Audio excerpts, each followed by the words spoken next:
Recession call from Danielle DiMartino Booth.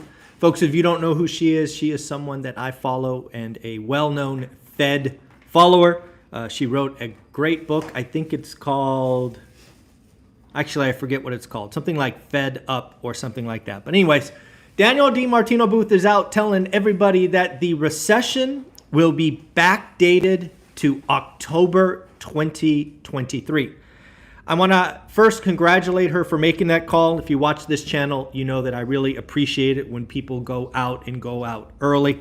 I try to do the same thing. But now let's talk about it. What if she's right? What if Danielle DiMartino Booth, just call her Danielle from now on, is right? Well, first off, if you look at the calendar, you will realize that we are 9 months roughly since October 2023. Why is that important? Why is being 9 months from the recession starting interesting? Well, the fact is, folks, if you don't know, the average recession is 11 months long. So if we are going to have an average recession, at least for duration, we will be out of the recession in what? September? August, September, something of that nature. Just something to think about. Again, I'm not sure that I'm comfortable making a recession call at this point, but again, this is her call. She has been watching the jobs market, the employment market, retail sales, all of that, and is confident in her call. I just think it's interesting to think about the fact that if she's right, we are 9 months into the average recession length of 11 months. So pretty wild to think about. Want to talk about more rate cuts? We actually have somebody who has had their second rate cut already. Folks, if you don't know who it is Switzerland. Switzerland has made their second interest rate cut. Folks, their interest rate now is their equivalent Fed funds rate. I think it's called central bank rate, 1.25. Yes, folks, Switzerland's rate is now 1.25%. While their inflation rate, their last print was 1.4%. Bank of England had a little bit of a surprise. They held rates steady. The Bank of England did not cut rates. It was a 7-2 vote, so not unanimous. This point in the Federal Reserve cycle, all votes have been unanimous to not cut, at least in the Bank of England. Second month in a row, it was not unanimous. 7 voted to hold, 2 voted for cuts. At the end of the day, I think it's fair to say that cuts are coming to Bank of England. So folks, we have Switzerland, 2 rate cuts, ECB rate cut, Sweden rate cut. Looks like the global rate cut cycle has started. When will the Fed cut theirs? You know what I think. I think the Fed's going to be late. I think the Fed's going to go 50 basis points in November. So that means no cut July, no cut September. They will cut right after the U.S. election because they will realize they are late, but we shall see. What's going on with some earnings? We got earnings today from Darden Restaurant. They are the proprietors of Olive Garden. As an example, if you don't know who they are, they missed on revenue, but hit earnings. Again, folks, at the end of the day, when we are going through a transition in the business cycle, as an ex-accountant, let me remind you, watch revenue. You can't fake revenue. You absolutely can manage earnings with a few accounting tweaks. It happens all the time. Now, these accounting tweaks don't work forever. You eventually have to pay the piper. But if you are an executive and you know the number you need to hit, you can manage the number. But revenue, you can't fake revenue. So again, they missed on revenue, beat on earnings. The other thing I did not know, I don't know, did you know this? Maybe you knew this. I didn't know this. Darden Restaurant bought Ruth Chris Steakhouse. I'm curious, folks, anybody out there been to a Ruth Chris Steakhouse? What'd you think? Is the steak worth the money? Leave a comment below. Just curious what you think. Ruth Chris used to be a staple of the software sales guys' client dinners. So I've probably eaten there, I don't know, 10, 15 different times. But let me know what you think. Do you like their steaks or not? Let's talk about weekly unemployment. This is a big number. Remember last week, folks, we popped to 242. It was kind of out of the realm of usual in the low 220s. It was like, hey, are we going to go right back to 220 or have we stepped up the stairs? Well, again, now we have a trend. We have 2 data points. It came in at 238. 238 down 5,000, a little bit more than expected at 235. So I think it's fair to say, now again, we will get true validation next Thursday, which will be 3 data points. But it certainly feels like we've gone from the 210s to 220s now to the 230, 240 mark, again on a weekly basis. This could be the job deterioration that Danielle is referring to. This will likely lead to the Fed cutting, but again, in my opinion, cutting late. Interesting topics around car sales. Car prices are falling. It is very interesting to watch consumer behavior. What is apparently happening in the car market? Apparently consumers, that means you and I, are waiting because we expect car prices to fall. Now, the really interesting thing about a consumer-based economy is if there's enough consumers that believe something will fall, i.e. deflate, you actually get a deflationary spiral. This is actually why deflation, like a true, legit, multi-quarter deflation, is bad for an economy. If you are heading into a deflationary cycle and consumers, you and me, feel like the next thing you buy will be cheaper tomorrow, you don't buy, which leads to less sales, which leads to less employment, and the cycle gets nasty from there. But yes, folks, apparently people are fed up with car prices, fed up with rates, and they are delaying purchases. This could be the deflationary cycle. So there you go. How about mortgage applications? Mortgage applications, like the unemployment numbers for the week, actually jumped for the second week in a row, folks. Yes, on a week-on-week basis. Purchase applications are up 2% last week. They are down 12% from last week. That is the first 2-week jump in mortgage applications in quite a while. How could that be? Well, folks, as I've told you for a long time, rates matter. Specifically, rates below 7%.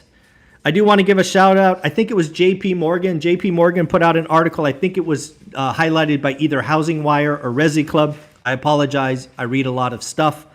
But one of them highlighted that JP Morgan's desk says that demand will spike if rates get to 6 3/4. I think that's pretty interesting because if you've watched this channel, you know that thanks to a call out earlier, I believe the magic number is slightly lower at 6.7%. Why do I think it's slightly lower at 6.7? The fact is, for the last 12 months, mortgage rates have not been below 6.7. So it is a psychological barrier, and the fact that consumers have recency bias and anchoring that I think at 6.7, we get that spike in demand. So whether it's 6 3/4 or 6.7, I don't know that it matters. The fact is, we now have at least a guess on when marginal demand will come back, which I think is interesting. Folks, we got some housing data. We've got home builder confidence falling. Shocking.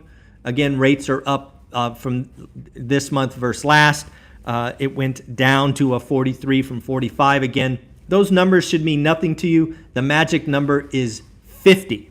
50. So again, this is contraction. Folks, builders are slowing down. Shocking. They're making less homes because the demand, given the affordability, is not there. How about housing starts, folks? Woo! This is I don't know how you want to look at this. It could either be good or bad news. Housing starts down 5.5%. It was actually estimated to go up slightly at 0.7%. So let's think about this for a minute. If housing starts are down, meaning less homes are being built, i.e. less supply, is that a good thing or a bad thing? Well, if you want prices to fall, generally speaking, you need supply to dwarf demand. So we've already talked about demand ticking up a little bit thanks to the weekly mortgage applications. right? Up 2%. And now we have supply shrinking. And I would argue shrinking by a big number, right? 5.5% down in a month. That's a 60% annualized drop. That is wild. So again, pretty interesting to look at. How about building permits? Housing starts is one thing, but damn it, what about building permits? Building permits down 3.8%. Again, it was estimated to go up. So folks, if you want new home prices to come down, you want to have affordability get better, we either need A, more homes built, or B, the homes that are being built to be smaller. Right? It really is a numbers game. Most people do not have cash to buy a home. They need a payment. One of the ways you can get the payment lower is, frankly, less square footage. Got an interesting note from JP Morgan yesterday. I thought this was wild. If you remember earlier in the week, I think it was Tuesday, we got a report that retail sales was weaker than expected. Sometimes, folks, even myself, I have to zoom out. I'm like, wow, retail sales weak. Inflation coming down, recession, Danielle, all that stuff. I see it too. But folks, zoom out. JP Morgan helped me do that in the moment. JP Morgan pointed out that in May 2019, the US consumer spent $500 billion. May 2019. Now again, remember May was not a good number. Retail sales were weak. Did you know that the US consumer actually spent $700 billion in the month of May 2024? So just in a 4 short year period or 5 year period, the consumer spent $200 billion more. That's an extra $40 billion a year each May. That is wild to think about. Also, interestingly enough, did you know household net worth since 2019 or 2020 is up 38% to $41 trillion. Why is net worth important? Folks, there's this thing called wealth effect. If you haven't looked up wealth effect, I suggest you look it up because it's a wild thing to think about. Basically, if you are feeling more wealthy, right? If your stocks are up, your homes are up, you feel good in your job, whatever it is, you are likely to spend more. So if your wealth is up 38%, do you feel more wealthy? Probably. How about cash? We have a lot of doomers saying the cash is gone. Did you know?